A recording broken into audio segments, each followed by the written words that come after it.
My name is Max Villman. I'm a former fighter pilot in the Swedish Air Force, and today I'm back at the Swedish Air Force Museum, flygvapenmuseum in Linköping. Today we're looking at the more modern aircraft like fighter aircraft and so on. It's gonna be awesome as always, so sit back, relax and let's go. Now I am standing in front of the JA-37, the Viggen, and this was one of the latest models of the Viggen to be operational. And the J stands for jakt, which in Swedish is air-to-air, and the A for attack, which is the same as in English. So this was mainly a fighter interceptor, but could also be used for ground attack and sea attack missions. And if we start from the front, obviously a pitot tube here in the front, and behind here we have the radar, optimized for air-to-air. The Viggen only had one engine, but two air intakes, one on each side, massive ones at that. And you also see here in the front the nose gear, which is very, very robust and big, and that is because the Viggen was made to operate from our dispersed road base locations that we have still in use in Sweden today. The canards on the Viggen were fixed, so they could not be moved, as in the Gripen. Viggen is also a delta wing aircraft, just as our current aircraft, the Gripen.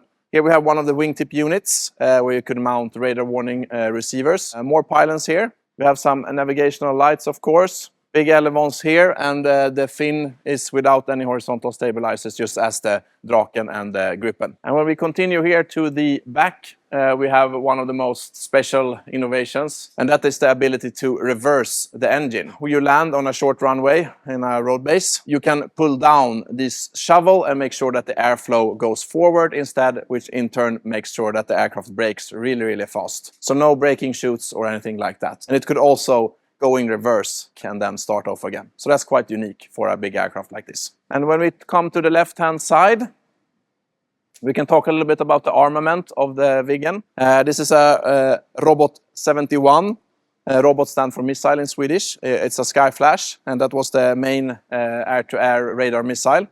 In Sweden, all the uneven numbers for a robot are radar missiles, and the even ones are for IR missiles. Viggen could carry Skyflash and also AMRAAM, Robot 99 in Swedish, earlier versions of the AMRAAM, and also Sidewinder versions as well.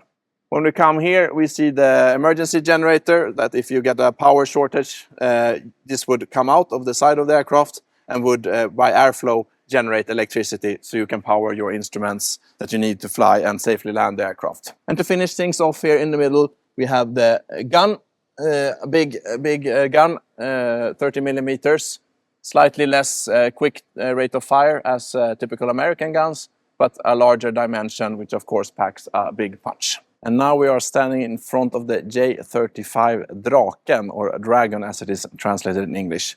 And this was one of the most iconic fighters of its time, with a double delta wing profile. And starting from the front here, we have the radar. This was obviously the primary source to find targets and destroy them. Below the radar, we have something that is coming back now to the Gripen, IRST, Infrared Search and Track. So basically what it is an IR seeker that can find targets passively from heat exhausts and so on, and make sure that you can engage them that way instead, if the radar does not work, or if you want to do it passively.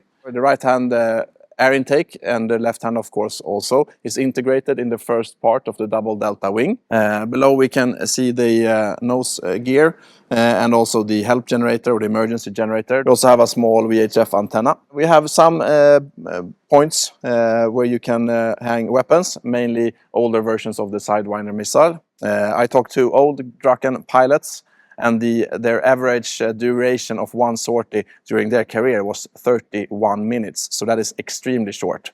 And there's one story where an American test pilot test flew the Draken, and his first expression when he landed was, "Why do you hate fuel so much?"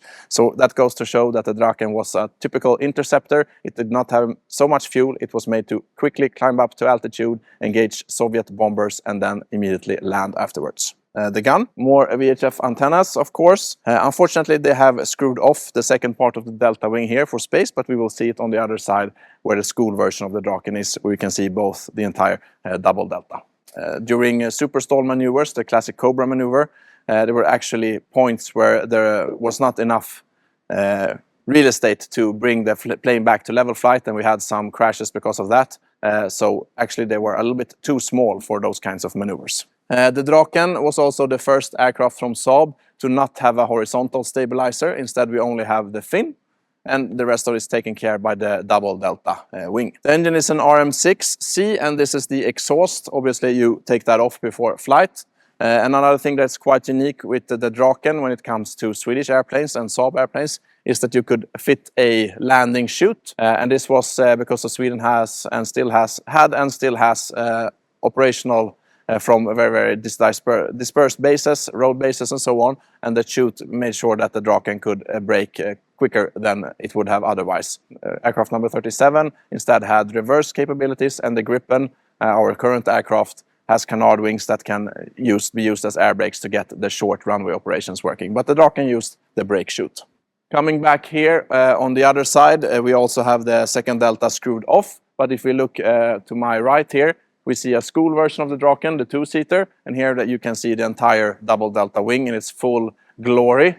In my opinion, Draken is one of the absolute most handsome aircraft ever made. The double delta profile is really, really cool, in my opinion. And of course, we come to the end here with the air intake on the left-hand side. Now I am standing in front of the iconic J29 Tunnan, or the flying barrel as it is called if you translate it Tunnan to English. And this aircraft has gotten its name from the air intake here in the front of the aircraft, in the nose. On modern aircraft and modern fighting aircraft, you usually have the radar placed here in the nose, but this was before airborne radar was taking off. So instead we have the intake of air here in the front, and that's why it was called the flying barrel. It was actually in combat in the Congo for the United Nations, so that's why it is painted in green and also has the United Nations emblem. Normally all the J29s were silvery when they were flying in Sweden. Slightly further back we have the right hand side automatic cannon gun where you load them. And here we have how it looks when the ammunition comes, and then you pull out these buckets, you fill them up with ammunition, and then you put them back in. So there's one for every side of the aircraft. Other types of armaments that could be carried, small bombs, and then also what you see here, these are blind versions, that's why they are green.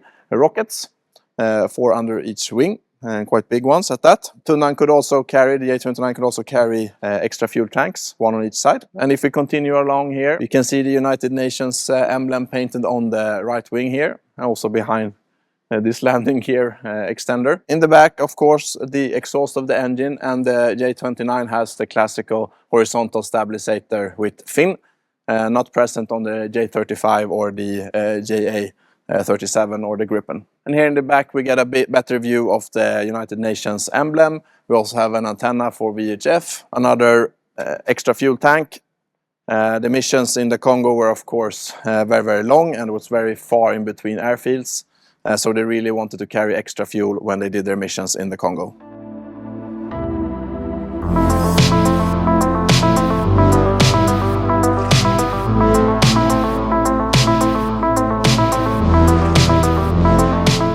Nose wheel operational thing here.